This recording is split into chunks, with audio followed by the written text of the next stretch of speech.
एक बहुत ही सुशील लड़का आमिर, जिसके अंदर हमेशा कुछ नया खोजने की बेचैनी रहती थी। लेकिन एक शांत दोपहर जब वो अपने शहर के बाहर एक अनजान रास्ते पर यूं ही घूम रहा था, उसकी नजर एक अजीब चीज पर पड़ी।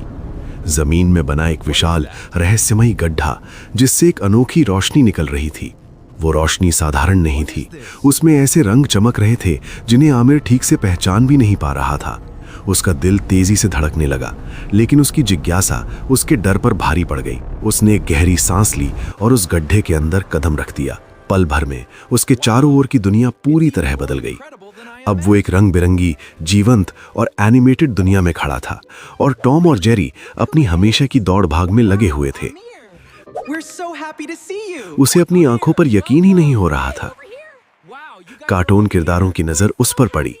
डर या हैरानी की जगह उनके चेहरों पर खुशी की चमक आ गई, जैसे वो उसका इंतजार कर रहे हों। तभी डोरेमोन अपनी प्यारी मुस्कान के साथ उसकी ओर उड़ते हुए आया और शिनचैन शरारती अंदाज में दौड़ता हुआ उसके पास पहुंचा। वेलकम आमिर, शिनचैन ने खुशी से कहा, जैसे वो उसे पहले से जानता हो। Come with us, Aamir. Let's go! Doraemon ने प्यार से उसे अपने घर आने का न्योता दिया, और इससे पहले कि आमिर कुछ समझ पाता, वो उनके साथ आसमान में उड़ रहा था। आजाद, हल्का और अनंत उसके अंदर एक नई खुशी भर रहा था। डोरेमोन के घर पहुंचकर रोमांच और बढ़ गया। अजीबोगरीब गैजेट्स हवा में प्रकट हो रहे थे, हंसी हर कोने में गूंज रही थी, और समय जैसे थम गया था ताकि आमिर हर पल को पूरी तरह जी सके। उन्होंने साथ में खेला, नई चीजें खोजी और ढेर सारी बातें की।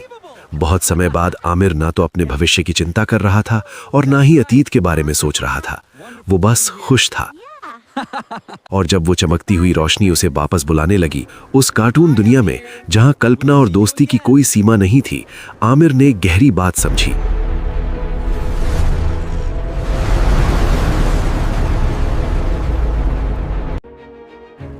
कभी कभी जादू हकीकत से भागने में नहीं होता, बल्कि उस खुशी को फिर से खोजने में होता है जिसे हम कहीं पीछे छोड़ चुके होते हैं। आमिर एक बात समझ चुका था, अब वो दुनिया को पहले जैसा कभी नहीं देखेगा।